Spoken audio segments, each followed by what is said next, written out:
লড়াই করেই বাঁচতে হবে, বঙ্গবন্ধু শিখিয়ে গেছে। রাশেদ খান মেনন ভাই আজকে হরতাল। আজকে তো হরতাল ভাই। বলক ভাই হরতাল আজকে। বলক ভাই আজকে তো হরতাল। আপনারা করেন, সমস্যা নাই। লড়াই করেই বাঁচতে হবে, বঙ্গবন্ধু শিখিয়ে গেছে।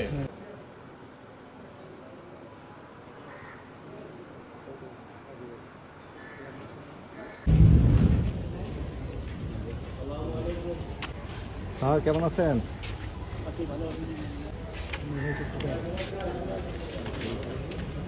জয় বাংলা, জয় বঙ্গবন্ধু, জয় বঙ্গবন্ধু, জয় বাংলা, জয় বাংলা, জয় বঙ্গবন্ধু, জয়।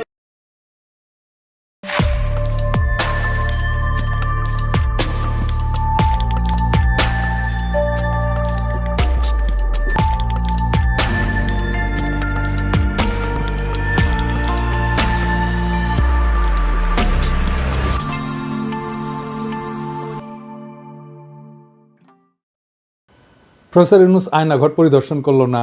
ওই পরিদর্শনের পর সোশ্যাল মিডিয়াতে যতগুলো আয়নাঘর নিয়ে পোস্ট টোস্ট হয়েছে না, ভিডিও টিডিও আসছে, সবগুলোতে যে আওয়ামী লীগাররা, এই জাউরারা হারি একদম উপহাস করেছে। বলছে এটা নাটক, বলছে স্ক্রিপ্ট দুর্বল, অভিনয় দক্ষতার অভাব, কত কিছু কথাবার্তা। আয়নাঘর নিয়ে প্রকাশিত ভিডিওর নিচে এমন অগণিত কমেন্টস, হাসি ঠাট্টা ট্রল। বড় বড় মেইন স্ট্রিম মিডিয়ার ফেসবুক পেজে এই সমস্ত ভিডিওগুলোতে আসছে, এগুলোতে হাহারি একটা ভরপুর। এটা নিয়ে কাজ করছে ওয়াসাদ সিস্টার্স, অ্যানালাইসিস করছে, ডকুমেন্ট করছে। এইটা সাহেব একটু দেখান না, কারা কারা ওই প্রোফাইলগুলো থেকে হাহারি এক দিছে, একটু দেখেন, একটু দেখে রাখেন। জাউরাগুলোকে দেখবেন না, বাংলাদেশে জাউরা তো বাম্পার ফলন হয়েছে, কিছু জাউরা দেখে রাখেন। সবচেয়ে বিভৎস ঘটনা হচ্ছে ওরা আইডেন্টিফাই করছে 47% রিয়েল প্রোফাইল যারা হায়ারি এক দিছে। ইউরোপে একটা আইন আছে হলোকাস্ট ডিনাল। হলোকাস্ট কি জানেন তো? দ্বিতীয় বিশ্বযুদ্ধের সময় জার্মানিরা ইহুদিদেরকে নিয়ে চেম্বারে ঢুকায় আগুন দিয়ে পুড়ায় মারত লক্ষ লক্ষ। নাজিরা হলোকাস্ট করলে সেটাকে গাল গল্প বলে। এটাই ফ্যাসিবাদ, এটাই ফ্যাসিবাদের চরিত্র। আপনি এদের কখনো স্বাভাবিক সমাজে চলতে দিতে পারবেন না, তাহলে সমাজ টিকবে না। কারণ এদের মধ্যে ন্যায় অন্যায় বোধ, বিবেকের বোধটা ধ্বংস হয়ে গেছে। এদের সমাজে ইন্টিগ্রেট তখনই করা সম্ভব যদি অনুশোচনা করে মাপ চায়, আর এটার সাথে করবে না। এদের মধ্যে বিন্দুমাত্র অনুশোচনার চিহ্ন দেখছেন? নাই তো। ঠিক আছে, ফেয়ার এনাফ। ফ্যাসিস্ট যেহেতু একটাই ভাষা বুঝে, আমরা সেই ভাষায় ফ্যাসিস্টদের সাথে ডিল করব। সেই ভাষায়, যেই ভাষায় আমরা 32 নম্বরকে ডিল করছি, ঠিক একই ভাষায়। আওয়ামী লীগের তীর্থভূমি ধ্বংস করার শর্ত এই অনুশোচনাহীন আওয়ামী লীগারদের অবদান। আমরা কোনো আওয়ামী ফ্যাসিস্ট সাইকোপ্যাথকে সমাজে থাকতে দেব না। মাত্র কয়েকদিন আগের গণহত্যার কথা অস্বীকার করে। এরা মানুষ?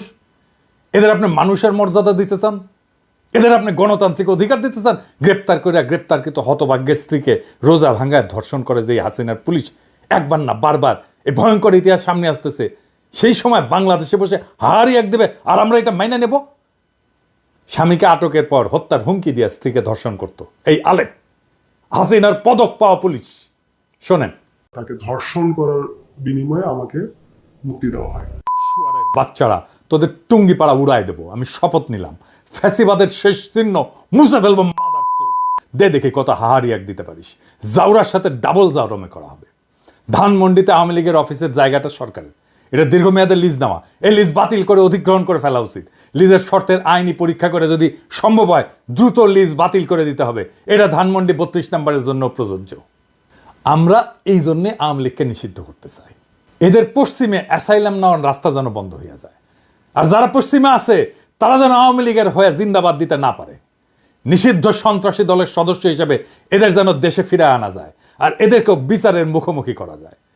দেখেন, ইলিয়াসকে হত্যা করতে চাইছে আমেরিকা, আওয়ামী লীগের ভাইস প্রেসিডেন্ট আবার পিএইচডি করেছে। কি রকম জাউরা এগুলো সেটা দেখেন, শুনেন। ইসলাম যদি আমাকে অ্যালাউ করতো কাউকে খুন করা, 1 নম্বরে আমি খুন করতাম, দিস গোয়িং টু লাইফ, 1 নম্বরে আমি খুন করতাম ওই ইয়েকে, কি বলে, ইলিয়াসকে। Is another talented but very deeply rooted within the wrong process. And this Hassanat guy. ওরে বাংলাদেশে ফিরে আনতে হবে। আগে তাকে আমেরিকা আইনি ব্যবস্থার মুখোমুখি করতে হবে। আমেরিকায় যারা আছেন তারা ব্যবস্থা নেবেন। বেশি এক্সাম্পল লাগবে না, মোটামুটি 20-25টা এক্সাম্পল তৈরি করতে পারলে এরা প্যাকেট হয়ে যাবে, এরা ভিতর ডিম। ওই যে কইছে না হার্দিক মজুমদার অস্ত্র হাতে গেরিলা যুদ্ধ করবে, ওই মুখেই মারিতং ওরা। না, আমার কাছে মনে হয় এই দেশকে মানে এইখানে একটা যুদ্ধ শুরু হয়ে গেছে। এই যুদ্ধে এখন আমাদেরকে স্বাধীন করবার পালা। অস্ত্র হাতে নামতে হবে, এখানে গেরিলা যুদ্ধ করতে হবে, এখানে আমাদেরকে ট্রেনিং নিতে হবে। হার্দিক মজুমদাররা তো জুলাই আগস্টে আমাদের সাথে অস্ত্র হাতে যুদ্ধই করেছিল। সাথে ছিল police, army, RAB, BGB, Chhatra League, Jubo League, এমনকি আর্মি। পারে নাই। ওরা ওই একটা অস্ত্র নিয়ে ওরা যুদ্ধ লড়তে পারবে। আমরা পরাজিত হইতে পারি, আমি মেনে নিলাম আর কি। যদি সব বাকশালী হয়ে যায়, ওদের চামড়ার বন্দুক আছে না, ওটাতে বাতাসের গুল্লি মারে, টার্গেট বরাবর না হইলেও অসুবিধা নাই, ফাঁকে মারলেও নাকে লাগবেই, শিওর শট। হৃদয় সাহেব বুঝায় দেন, বন্দুকের গুলি ছুড়ায় দেন। শুনিস হার্দিক, মূলা লাগবে, মূলা পাঠামু আর পচা গরু খা কিছুদিন, দেখ পারিস কিনা। আরামজাদা। আওয়ামী লীগারদের ফেসবুক প্রোফাইল দেখলে ব্লক করবেন, ওদেরকে ওদের বাবলের মধ্যে আটকায় ফেলেন, দেখবেন না ওদের পোস্ট, ইন্টারাক্ট করবেন না ওদের পোস্টে, ওরা শুকায় মরবে। আমরাই দেশের 95% মানুষ, ওদের এইভাবে বিচ্ছিন্ন করে দিলে ওরা শুকায় মরবে। সোশ্যাল স্পেসে, ইউটিউবে আনসাবস্ক্রাইব করবেন যদি ওদের চ্যানেল থাকে। আর একটা বিষয়, ওই যে পুলিশের ইউনিফর্ম তো বদলাইতেছেন না, ভালো, কিন্তু পুলিশের লোগো বদলাইতে হবে। যে লোগোর মধ্যে নৌকা আছে, অভিশাপের চিহ্ন। কিভাবে পুলিশকে পুলিশ লীগ বানানো হয়েছে সেটার অডিও ক্লিপ ফাঁস হয়েছে, শুনেন। এই যে বেনজির হারামজাদার কথা শুনেন, আমেরিকার স্যাংশন পাওয়া কোটি লোকে আছে, এটা বের করেন, শুনেন। জি স্যার, আপনি আপনার বক্তব্য কন্টিনিউ করেন স্যার, প্লিজ। Thank you. তো আমরা ওই দিকে যাই। Thank you so much. আমি একটু ওই যে তনুর কথা উত্তর দিই। আওয়ামী লীগ আমলে যত রিক্রুটমেন্ট হয়েছে, এগুলো কিন্তু সব পুলিশ ভেরিফিকেশন করে রিক্রুটমেন্ট করা হয়েছে, ঠিক আছে? যে কারণে এরা ক্ষমতা এসে কিন্তু সারদা থেকে প্রচুর লোককে তারা পুলিশ ট্রেনিং থেকে বাদ দিয়ে দিছে। কেন বাদ দিছে, ইউ ক্যান আন্ডারস্ট্যান্ড।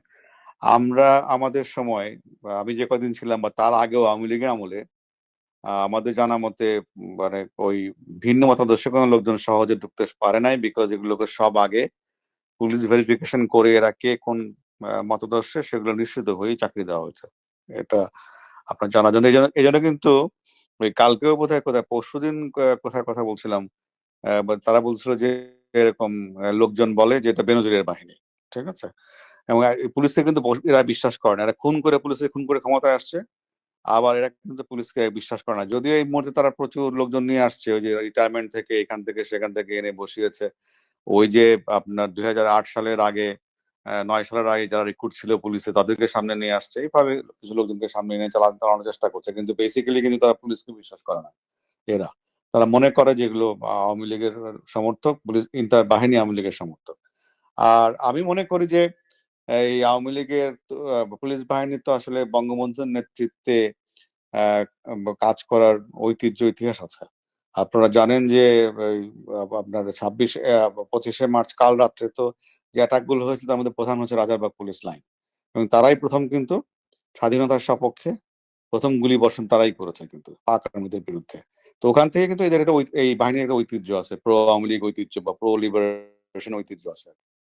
এবং কন্টিনিউয়াসলি মাঝখানে যদিও অনেক বছর আওয়ামী চেতনার যারা বিরোধী তারা ক্ষমতায় ছিল, তাদের লোকজন ঢোকানোর চেষ্টা করেছে, but end of the day আমি মনে করি এখনো এই প্রো লিবারেশন বা প্রো এল ফোর্সই এই ফোর্সের মধ্যে বা সদস্য এই ফোর্সের মধ্যে সংখ্যাগরিষ্ঠ। তো সেই আস্থা থাকতে হবে, আমার মনে আস্থা থাকা ভালো।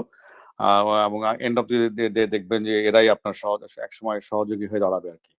এই মুহূর্তে হয়তো না পারলেও কোন একটা সময় সহযোগী হয়ে এদের সহযোগিতা আপনারা পাবেন। আর আমি চেষ্টা করছি পুলিশ বাহিনীর সদস্যদের যারা আপনারা জানেন যে প্রচুর লোকজন তো যখন 5ই আগস্টের পরে প্রচুর পুলিশের সিনিয়র অফিসাররা কর্মস্থল ত্যাগ করে গেছে, আর আসে নাই। আর প্রায় 300-350 অফিসারকে ইতিমধ্যে চাকরিচ্যুত করা হয়েছে। সমসংখ্যক কর্মকর্তাকে বিভিন্ন জায়গায় সংযুক্ত করে রাখা হয়েছে, মানে তাদের ডিউটি থেকে প্রত্যাহার করে অকার্যকর করে রাখা হয়েছে। এবং করে তারপরে এই যে এই গ্যাপে তারা ওই যে আওয়ামী লীগ যখন ক্ষমতায় ছিল না সেই সময় যে রিক্রুট যারা, তাদেরকে নিয়ে আসা হয়েছে, অনেকে রিটায়ার করেছে, তাদেরকেও নিয়ে আসা হয়েছে। তো ফলে এটা ভঙ্গুর অবস্থা, এটা এই বাহিনীর। আমি চেষ্টা করছি যারা বাহিনীতে কাজ করতেছে তাদের সঙ্গে যোগাযোগ স্থাপন করার জন্য। এটা আমি করে যাব, যাতে করে এই বাহিনীর সহযোগিতা সাপোর্ট আপনারা পেতে পারেন, সে চেষ্টা আমার অব্যাহত থাকবে। আর রিগার্ডিং তোমার দলীয় প্রোগ্রাম, এটা তো মাননীয় প্রধানমন্ত্রী দেবেন, নেত্রী দেবেন, যেটা প্রোগ্রাম দিবেন যেটা ওখান থেকে আসবে সেটাই আমাদের সবাইকে বাস্তবায়ন করতে হবে, বলবৎ করতে হবে। তবে বলবৎ বাস্তবায়ন কিভাবে করবেন এটা হচ্ছে আপনার মনসিয়ানা। যেমন ওই যে এটা করতে গিয়ে তো অনেক প্রায়োগিক ক্ষেত্রে অনেক সমস্যা উদ্ভব ঘটতেছে, আমি জানি, বিভিন্ন সময় আমার সঙ্গে অনেকে কথা বলে। তো এই যে সমস্যাগুলো হচ্ছে সেগুলোকে আমাদের স্থানীয় পর্যায়ে সেগুলোকে মোকাবেলা করে এটা। এই পুলিশকে রাহুমুক্ত করতে হবে। যারা রাহুমুক্ত করার কাজ করতেছে তাদের বিরুদ্ধে ষড়যন্ত্র শুরু হয়েছে, বুঝছাও? কারা করতেছে নাম কইলাম না, কিন্তু আমরা সব জানি। পুলিশের নেতৃত্বকে শান্তি মতো কাজ করতে দিবেন। যারা নানা ধান্দায় চুকলি কাটতেছেন পুলিশের নেতৃত্বের বিরুদ্ধে সাবধান করে দিতেছি, ভাইজান আপনাদের সকলের আমল নামা কলে আছে আমার কাছে। আমি চুনাপটিদের পিছে লাগি না, এটা আমার স্বভাব বিরুদ্ধ, কিন্তু পুলিশের সংস্কারের যে ধারা শুরু হয়েছে, যেটা আমরা দেখতে পারতেছি, সেটাকে নেতৃত্ব শূন্য করে বাধা সৃষ্টি করতে চাইলে তারা ছাড়া হবে না। সাবধান হইয়া যান যারা পুলিশের বর্তমান নেতৃত্বের বিরুদ্ধে চুকলি কাটতেছেন। শুনলাম প্রফেসর ইউনূস সাহেব নাকি চুকলি কাটতে গেছিলেন, সত্য নাকি? হ্যাঁ, স্যারের পাঠায় দিই আপনাদের আমল নামা দিব, চাপা মায়ের দিয়ে দিব কলে। তাই সাবধান হইয়া যান, এই বান্দা জিন্দা আছে। আর হ্যাঁ, ওই যে আঙ্কারে যে পুলিশ সদস্য ছিল না, ওই যে ছত্রভঙ্গ করছিল, কাউরে না পিটায় কাউরে না মাইরা, ওটা খুঁজে পাওয়া গেছে। নাম রিয়াদ হোসেন, ডেমরা পুলিশ লাইনে। দেখেন সামাজিক যোগাযোগ মাধ্যমে ভিডিওটি ভাইরাল হলো, তখন আসলে জনমুখে আর কি অনেকজন অনেকভাবে আমাদেরকে প্রশংসা করতেছে, এবং আমরা চাই যে বাংলাদেশ পুলিশ যেমন জনগণের পাশে ছিল, আছে এবং থাকবে। আমরা তাদেরকে আরো সেই আস্থাটুকু আনতে পারি যে আমরা যাতে ভালোভাবে তাদের সাথে কাঁধে কাঁধ মিলিয়ে বাংলাদেশকে গড়তে পারি। এখন ভাইরাল হলো, বন্ধু বান্ধব, তারপরে সহকর্মী যারা আছেন, আত্মীয় স্বজন, পরিবার, সবাই আসলে আমাকে নিয়ে গর্ববোধ করছেন। আমিও চাই যেন আমি আমার দেশের জন্য কিছু করতে পারি। আরে ভাই, মন তো ভরলো না এই রিপোর্ট দেখে। ওর বাড়ি কোথায়? বাবা মাকে, এই মা, যেই মা এই সোনার ছেলের পেটে ধরছে, তারও তো আমাদের সম্মান জানাতে হবে, তারা সালাম দিতে হবে না? তো এইটা ছোটখাটো রিপোর্ট না, বড় রিপোর্ট চাই। আর হ্যাঁ, ওকে বিভাগীয় পুরস্কার দেওয়া হোক, পুলিশ পদক দেওয়া হোক তারে। এবার আসেন হাদানকারী আফসোস লীগের আলাপে ফিরে আসি আবার। যারা জুলুমকে অস্বীকার করছে, যারা উপহাস করছে, তাদের ক্ষমা নাই। আমি পবিত্র কোরআন শরীফের একটা আয়াত পড়ি, সেখানে ঠিক একই ধরনের বার্তা আছে। যারা অপরাধী তারা বিশ্বাসীদের উপহাস করত, এবং তারা যখন তাদের কাজে দিয়ে গমন করত তখন পরস্পরের চোখ টিপে ইশারা করত। তারা যখন তাদের পরিবার পরিজনের কাছে ফিরত তখনও হাসাহাসি করে ফিরত। যুগ বদলায় কিন্তু জালিমরা বদলায় না, ওই একই আবরণ নিয়ে ফিরে আসে বারবার। আর পবিত্র কোরআনেই বলা আছে কি করতে হবে, কোনটা আমাদের করণীয়, আর এদের ভাগ্যে কি আছে সেটা বলা আছে। তারা সামান্য হেসে নেই, শীঘ্রই তাদের কৃতকর্মের জন্য প্রচুর কাঁদবে। এখন প্রশ্ন হচ্ছে, কেন, কিভাবে তাদের এই সাহসটা তৈরি হইল? কারা এই সাহস তৈরিতে ভূমিকা রাখলো? আসেন সেটা বুঝে দেখি। 5ই আগস্টের পর আমরা দেখছি সমস্ত অর্গানাইজ শক্তি কেন্দ্র যেগুলো ছিল, যেমন ধরেন বড় রাজনৈতিক দলগুলো, আর্মি, এরা আওয়ামী ফ্যাসিস্টদের আশ্রয় দিল। প্রথমে আশ্রয় দিল আর্মি সারা দেশের ক্যান্টনমেন্টগুলোতে, তারপরে জাতীয় স্থানীয় পর্যায়ে বিএনপি, জামাত, কিছু নেতা, এমনকি পুলিশ ডিজিএফআই নিরাপদে সীমান্ত পার করে দিল। আর্মির হেফাজত থেকে পালায় গেল লেফটেন্যান্ট জেনারেল মুজিব। কাউকে এর জন্য দায়ী করা গেছে? করা হয়নি। কেন করা যায়নি? ওয়াকারের বিরুদ্ধে কিছু বললে হুক্কা হুয়া শুরু করে দেয় ডিজিএফআই এর পেইড এজেন্টরা। ওয়াকারের জন্য নাকি ইন্ডিয়া বাংলাদেশে আক্রমণ করে নাই। হ্যাঁ, খারান হাইসানি, আমি না ঘোড়ায় আসবো। ডিজিএফআই ভালো, খুবই ভালো। বয়ান দেয় ডিজিএফআই নাকি একাই গুম করে না, আরো সবাই করেছে, তাই ডিজিএফআই অত খারাপ না। হ্যাঁ, ডিজিএফআই ভালো, খুবই ভালো ছেলে, সন্ধ্যাবেলা হাত মুখ ধুয়ে পড়তে বসে, তাই না? যে আর্মি চিফ 5ই আগস্টে সারাক্ষণ ইন্ডিয়ান আর্মি চিফের সাথে কথা বলছে, হাসিনার বোনজামাই জন্য মেডিকেলি আনফিট হওয়ার পরে আর্মি চিফ হয়েছে, যার কমান্ডে আর্মি সবচেয়ে বেশি হত্যাকাণ্ড চালাইছে ছাত্র জনতার উপরে, যেই শহীদের শরীরে বেধা 66% গুলি আসছে আর্মির অস্ত্রাগার থেকে। আমার কথা না, জাতিসংঘের কথা। সেই আর্মি চিফ ইন্ডিয়া থেকে বাংলাদেশ বাঁচাইতেছে। হে খোদা, আমারে উঠায় নাও, নয়তো দড়ি ফেলাও, বায়ে উঠে যায়। এই বয়ান যারা বলে তারা কার স্বার্থ রক্ষা করে? এই বয়ান যারা বলে তারা কার ক্রীড়নক? এই বয়ান যারা বলে তারা কার পুতুল? তাদের কি নাচায় আমরা জানি। ছাগল নাচে খুঁটির জোরে, আর এই খুঁটিটা কি সেটাও আমরা জানি। বাংলাদেশে হাসিনার পলায়নের সবচেয়ে বেশি ঝামেলা এখন কে পড়েছে? এটা বুঝলে আমরা সব রাজনীতি ফকফকা করে বুঝতে পারবো। আসেন সেটা বুঝে দেখি। সবচেয়ে বেশি ঝামেলায় পড়েছে মোদি। আন্দোলন বিপ্লব দমনে পুলিশের পোশাকে অন্য দেশের নাগরিকদের থাকার প্রমাণ মিলছে। আন্তর্জাতিক অপরাধ ট্রাইব্যুনালের চিফ প্রসিকিউটর বলছে নিজেই, প্রমাণ অনুমান না। তার মানে প্রসিকিউশন হাসিনার বিরুদ্ধে না, ভারতের মোদিকে এখানে মামলায় ঢুকাবে। মোদির আরো সমস্যা আছে। বিএনপির সালাউদ্দিন সাহেবকে কিভাবে ঢাকা থেকে ধরে নেওয়ার পরে ইন্ডিয়া পাওয়া যায়, সুকরঞ্জন বালিকে কিভাবে হাইকোর্টের সামনে থেকে অপহরণ করার পরে ইন্ডিয়ার জেলে পাওয়া যায়। মোদিকে এটার জবাব দিতে হবে তো, ইন্ডিয়াকে রাষ্ট্র হিসেবে এটার জবাব দিতে হবে তো। হাসিনাকে তার দলের সব দুর্বৃত্তকে কেন আশ্রয় দিচ্ছে ইন্ডিয়া, আর কিভাবে বাংলাদেশের রাজনীতিতে হস্তক্ষেপ করছে সেটা তো আমরা জানি। হাসিনার অপরাধের সলিড এভিডেন্স পাওয়া গেছে জাতিসংঘ থেকে।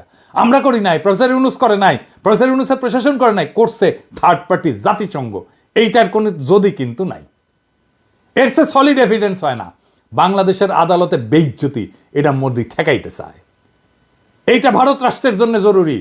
কিভাবে ঠেকাবে? একটাই রাস্তা আছে, প্রফেসর ইউনূসকে যত দ্রুত সম্ভব বিদায় দেওয়া। প্রফেসর ইউনূসকে বিদায় দিতে পারলে বাংলাদেশের সবকিছু আগের অবস্থায় চলে যাবে। এইখান থেকে পাইছে সাহস, আবার আগের গৌরব, আবার হেডম নিয়ে আমরা আসতেছি। আর টাকা পয়সা তো আছেই, সবাই রে কিনে ফেলবে, এই হইতেছে প্ল্যান। সেই জন্যই আগাম নির্বাচন, দ্রুত নির্বাচন, এই সমস্ত আলাপ তিস্তানিয়া প্রোগ্রাম করে আর এক্সিকিউট করে কি? দ্রুত নির্বাচন আর প্রফেসর ইউনূসের দ্রুত বিদায়, এই ইন্ডিয়ান প্ল্যান এক্সিকিউট করে। আপনারা বুঝে হোক না বুঝে হোক, ইন্ডিয়ান ব্যাগেজ কান্দে নিছেন। এই ব্যাগেজ আমরা মাইনা নেব না, কোনোদিন মাইনা নেব না। বাংলাদেশের রাজনৈতিক দলগুলো কখনো জনগণকে দেওয়া প্রতিশ্রুতি রাখে নাই, ইতিহাস সাক্ষী। 1990 3 জোটের রূপরেখা রাখে নাই। তত্ত্বাবধায়ক সরকারকে প্রশ্নবিদ্ধ করছে প্রথমে বিএনপি, বিচারপতির বয়স বাড়ায়। এরা ক্ষমতায় থাকার জন্য সবকিছু করতে পারে। বিএনপি নির্বাচনের আগে যাই বলুক এটা রাখবে না, সে কোনো সংস্কার করতে দিতে চায় না। নির্বাচন হইলে সবকিছু কইরা ফেলবো, এইটা হইতেছে ওই সেই প্রেমিকের মতো, যে প্রেমিকার সামনে এসে তার সাথে প্রেম করার জন্য যা কিছু বলে সব কিছু মিথ্যা। ওই মিথ্যা কথা বলতেছে তারা। প্রেমিকার সামনে উত্তেজিত প্রেমিক এসে যা যা বলে না, বিএনপি তাই বলতেছে নির্বাচনের জন্য। কোনোটা রাখবে না, সে কোনো সংস্কারও করতে দিতে চায় না। আওয়ামী লীগ নিষিদ্ধের কথা বললে বলে জনগণ ঠিক করবে। আরে বাবা, জনগণ কেমনি ঠিক করবে? গণভোট কইরা তো গণভোট করেন এখন আওয়ামী লীগ নিষিদ্ধের প্রশ্নে, সেটা তো করতে দিতে চান না। সামনে সংসদ নির্বাচনে আওয়ামী লীগকে অংশ নিতে দিলে আপনি কবে জনগণের রায় নেবেন আওয়ামী লীগ নিষিদ্ধের ব্যাপারে? জনগণ করবে, কিভাবে করবে সেটা তো বলতে হবে। জনগণ তো একটা বিমূর্ত জিনিস, মানে আপনি একটা ধোঁয়াশা তৈরি করতেছেন জনগণ নামের এক বিমূর্ত শক্তির অনুমোদনের কথা বইলা। এই সরকারের নাকি ম্যান্ডেট নাই। সংবিধান সংস্কারে তো বিএনপির ম্যান্ডেট থাকবে, সে 2/3 মেজরিটি পাবে, কিভাবে জানে? পাবে না তো। তার মানে সংবিধান সে পাল্টাতে পারবে না। তখন বলবে আমরা কিভাবে পাল্টাবো, আমাদের তো মেজরিটি নাই। তারপরে প্রশ্ন থাকে, সে কি সংবিধানের মূলনীতি পাল্টাতে পারবে যদি মেজরিটি 2/3 মেজরিটি পায়ও? পারবে না। কারণ যে সংবিধানের অধীনে সে নির্বাচন করবে, শপথ নিবে, সেই সংবিধানের মূলনীতিকে সে পরিবর্তন করতে পারবে না। নির্বাচন হইলে কোনো বিচার হবে না, আপনারা লিখে রাখতে পারেন। মোদি আর ইন্ডিয়া আবার চিরজীবনের জন্য মাপ পেয়ে যাবে। ওই সংবিধানে থাকবে ধর্মনিরপেক্ষতা, গণতন্ত্র, বাঙালি জাতীয়তাবাদ আর সমাজতন্ত্র। সেইটা আমাদেরকে এত রক্তের পর, বিপ্লবের পরেও আমাদেরকে ওই সংবিধানই টাইনা নিয়ে যাইতে হবে। মোদি আর ইন্ডিয়া চিরজীবনের জন্য মাপ পেয়ে যাবে। তাদের যে আমরা পাইরা ফেলতে পারছিলাম, সেই সুযোগ হেলায় আমরা হাতছাড়া করে ফেলবো। কম্প্রোমাইজ করে ফেলবে যারাই ক্ষমতায় আসুক। কে আসবে আমি জানি না, যারাই আসুক রাজনৈতিক দল তারাই কম্প্রোমাইজ করে ফেলবে। প্রফেসর ইউনূসের সামনে গিয়া রাজনৈতিক দলগুলো এক কথা বলে, বাইরে এসে আর এক কথা বলে। প্রফেসর ইউনূস দিছে চাপা মায়ের, ওস্তাদের মায়ের শেষ রাতে কইছে আপনারা যা চান লিখে দেন, কোন সংস্কার চান, কোনটা চান না, কোনটা আংশিক চান, কোন সংস্কারই চান না, সেটা লিখে যা চাইবেন। আমাদের তো কোনো এজেন্ডা নেই, সবাই মিলে যেটা চাইবেন শুধু সেটাই আমরা করব। তবে আমরা ওয়েবসাইটে দিয়ে দেবো কে কি চাইছিলেন। আপনারা কোন দল কোনটা ইয়েস বলছেন আমরা রাজি, কোন দল নো বলছেন আমরা রাজি না, কোন দল বলছে আমরা সংস্কার, আমরা সবাই ওয়েবসাইটে দিয়ে দেবো। দেশের যে কোনো মানুষ দেখতে পাবে কোন কোন বিষয়ের প্রতি তার সম্মতি আছে, কোন বিষয়ের প্রতি মানুষের সম্মতি নাই। এটা কোনো গোপন জিনিস না, এটা রাজনৈতিক দলের একটা বক্তব্য। আপনি বলেন যে আমি কোনোটার দিকে সম্মতি নেই, লিখে দেন, আমরা ওটা ওয়েবসাইটে দিয়ে দেবো যে এইটার এই দলের তারা বলেছেন কোনোটার প্রতি সম্মতি, অথবা আমরা সব কাটার প্রতি আমরা একমত হলো, আমরা একমত হতে পারি, আমরা কিছুটা সংশোধন সাপেক্ষে একমত হতে পারি, অথবা এইটাতে আমরা রাজি না, এটা আমরা ধরতে চাই না, হতে পারে। আপনাদের ইচ্ছাটা প্রতিফলন করা আমাদের দায়িত্ব হলো জাতির সামনে আপনাদের ইচ্ছাগুলোকে তুলে ধরা। এর ভিত্তিতে আমরা কি কাজ করবো সেটা আমরা পরে দেখার পরে ঠিক করবো যে এটা কি করা যায়, আপনাদের বক্তব্যগুলো কি আছে। বুঝছেন, ব্যাস মুখে এখন তালা। এইবার রাজনৈতিক দলগুলো বুঝবে অ্যাকাউন্টেবিলিটি কারে বলে। দায় নেওয়া কাকে বলে এইবার তারা বুঝবে রাজনীতি জিনিসটা কত কঠিন জটিল। এটা ছেলের হাতের মোয়ানা। এতদিন ভালসুন্দের সাথে খেলছে তো বুঝতে পারে নাই রাজনীতি কত কঠিন। এবার প্রফেসর ইউনূসের সাথে খেলতে গেছে, বুঝেছে প্রফেসর ইউনূস একাই খেলে দিছে একটা কথায়। রাজনৈতিক দলগুলোকে বলি, কোনো বিশেষ দলকে উদ্দেশ্য করে এটা বলতেছি না, সবাইকে বলতেছি, বাংলাদেশে ইন্ডিয়ান ব্যাগেজ নিয়ে রাজনীতি করার দিন শেষ। ইন্ডিয়ান ব্যাগেজ থাকলে আপনার রাজনীতির কোনো ভবিষ্যৎ নাই। আপনি যত বড় রাজনৈতিক দল হন না কেন, কোনো লাভ নাই। পিনাকির আপনি হুতায় ফেললেও আপনি বেচবেন না। পিনাকি হইতে যাবে কিন্তু আপনি বেচবেন না। বাংলাদেশের রাজনৈতিক বাস্তবতা আপনাদের ইন্ডিয়ান ব্যাগেজ নিয়ে রাজনীতি করতে দেবে না, ফুল স্টপ। প্রফেসর ইউনূসের প্রতি আহ্বান, আপনার এই অন্তর্বর্তীকালীন সরকার ভেঙে দেন, বিপ্লবী সরকার গঠন করেন। জন আকাঙ্ক্ষা সেইটাই। এই বিপ্লবী সরকার থাকবে ততদিন যতদিন হাসিনার এই বাকি টার্ম আছে ততদিন। 5ই আগস্টের পরে যে সুযোগ আমরা হারাইছিলাম, যে হারানোর সময় আবার ফিরে আসছে। এই মুহূর্তে আবার হারায় যাওয়ার আগেই বিপ্লবী সরকার গঠন করেন। দেশের রাজনীতির গুণগত পরিবর্তন হয়েছে, তাকে ধারণ করেন।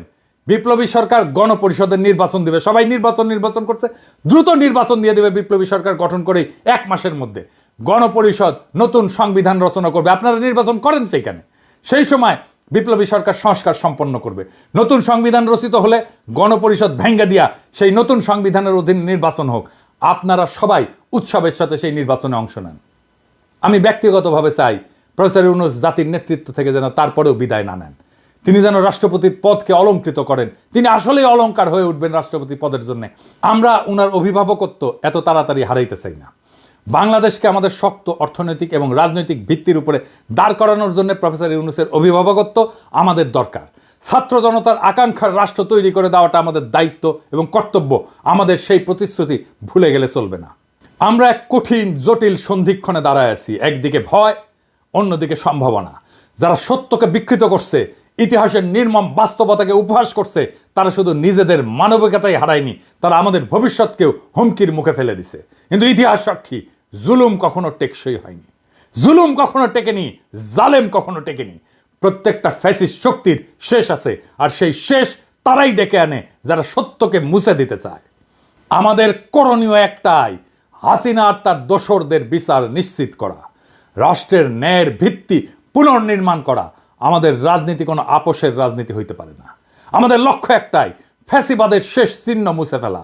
আমরা জানি এই পথ সহজ না, বাধা আসবে, কিন্তু এই লড়াই শুধু রাজনীতির লড়াই না, এটা আমাদের অস্তিত্বের লড়াই। প্রফেসর ইউনূসের নেতৃত্বে আমরা একটা নতুন অধ্যায়ের সূচনা দেখছি। এই মুহূর্তটা আমরা হারাইতে পারি না। আমাদের সাহসী হইতে হবে, সংগঠিত হইতে হবে। এই লড়াই শুধু আওয়ামী ফ্যাসিবাদের বিরুদ্ধে না, এটা পুরো সিস্টেমকে বদলে দেওয়ার লড়াই। এটা একটা বিপ্লবী আন্দোলনের ভিত্তি। আমরা একটা নতুন বাংলাদেশ গড়ব, একটা ন্যায়ের বাংলাদেশ গড়ব, একটা ইনসাফের বাংলাদেশ গড়ব, একটা মানুষের বাংলাদেশ গড়ব। ইতিহাস আমাদের দিকে তাকায় আছে। আমরা কি আমাদের সেই দায়িত্ব পালনে প্রস্তুত? ইনকিলাব জিন্দাবাদ।